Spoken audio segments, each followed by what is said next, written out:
NCERT Hindi पाठ्य पुस्तक रिमझिम कक्षा 4 पाठ 2 जैसा सवाल वैसा जवाब। बादशाह अकबर अपने मंत्री बीरबल को बहुत पसंद करता था। बीरबल की बुद्धि के आगे बड़े बड़ों की भी कुछ नहीं चल पाती थी। इसी कारण कुछ दरबारी बीरबल से जलते थे। वे बीरबल को मुसीबत में फंसाने के तरीके सोचते रहते थे। अकबर के एक खास दरबारी ख्वाजा सरा को अपनी विद्या और बुद्धि पर बहुत अभिमान था। बीरबल को तो वे अपने सामने निरा बालक और मूर्ख समझते थे, लेकिन अपने ही मानने से तो कुछ होता नहीं। दरबार में बीरबल की ही तूती बोलती और ख्वाजा साहब की बात ऐसी लगती थी जैसे नक्कार खाने में तूती की आवाज। ख्वाजा साहब की चलती तो वे बीरबल को हिंदुस्तान से निकलवा देते, लेकिन निकलवाते कैसे? एक दिन ख्वाजा ने बीरबल को मूर्ख साबित करने के लिए बहुत सोच विचार कर कुछ मुश्किल प्रश्न सोच लिए। उन्हें विश्वास था कि बादशाह के उन प्रश्नों को सुनकर बीरबल के छक्के छूट जाएंगे और वह लाख कोशिश करके भी संतोषजनक उत्तर नहीं दे पाएगा। फिर बादशाह मान लेगा कि ख्वाजा सरा के आगे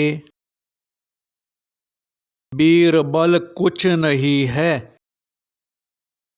ख्वाजा साहब अचकन पगड़ी पहनकर दाढ़ी सहलाते हुए अकबर के पास पहुँचे और सिर झुकाकर बोले, बीरबल बड़ा बुद्धिमान बनता है। आप भी उसकी लंबी चौड़ी बातों के धोखे में आ जाते हैं।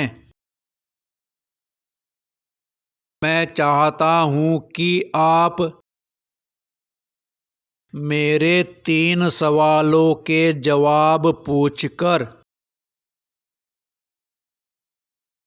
उसके दिमाग की गहराई नाप लें।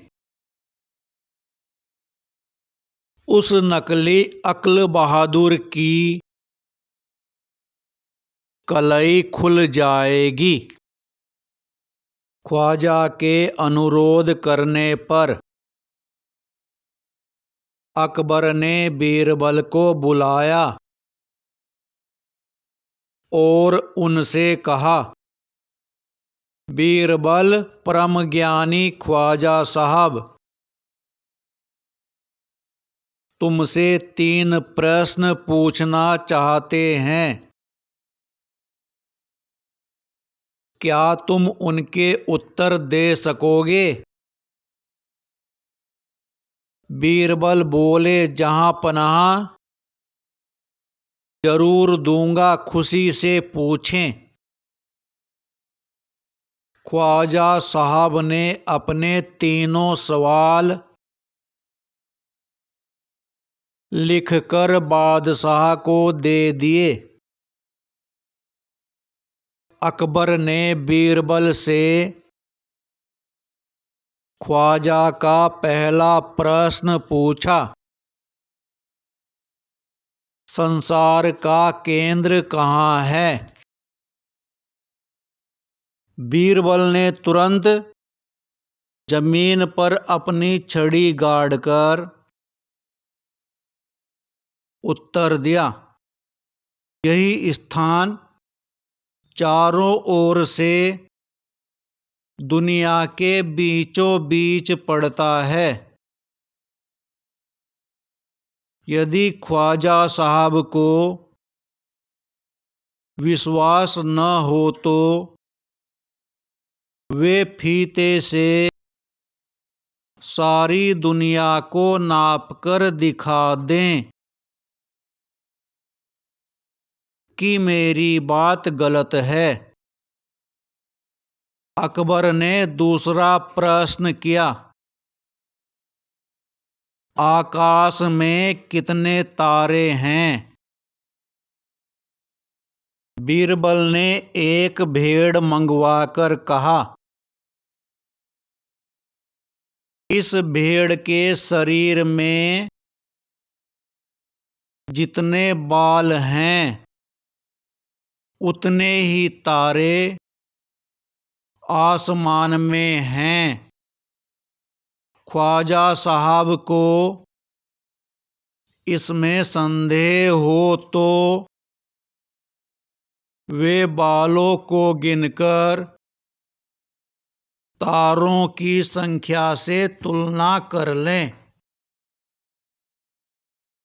अब अकबर ने तीसरा सवाल किया, संसार की आबादी कितनी है?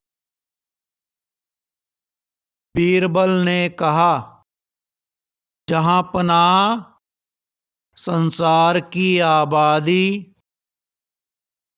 पल पल पर घटती बढ़ती रहती है, क्योंकि हर पल लोगों का मरना जीना लगा ही रहता है। इसलिए यदि सभी लोगों को एक जगह इकट्ठा किया जाए तभी उनको गिनकर ठीक ठीक संख्या बताई जा सकती है। बादशाह तो बीरबल के उत्तरों से संतुष्ट हो गया, लेकिन ख्वाजा साहब नाक भौं सिकोड़ कर बोले, ऐसे गोलमोल जवाबों से काम नहीं चलेगा जनाब। बीरबल बोले, ऐसे सवालों के ऐसे ही जवाब होते हैं। पहले मेरे जवाबों को गलत साबित कीजिए, तब आगे बढ़िए। ख्वाजा साहब से फिर कुछ बोलते नहीं बना।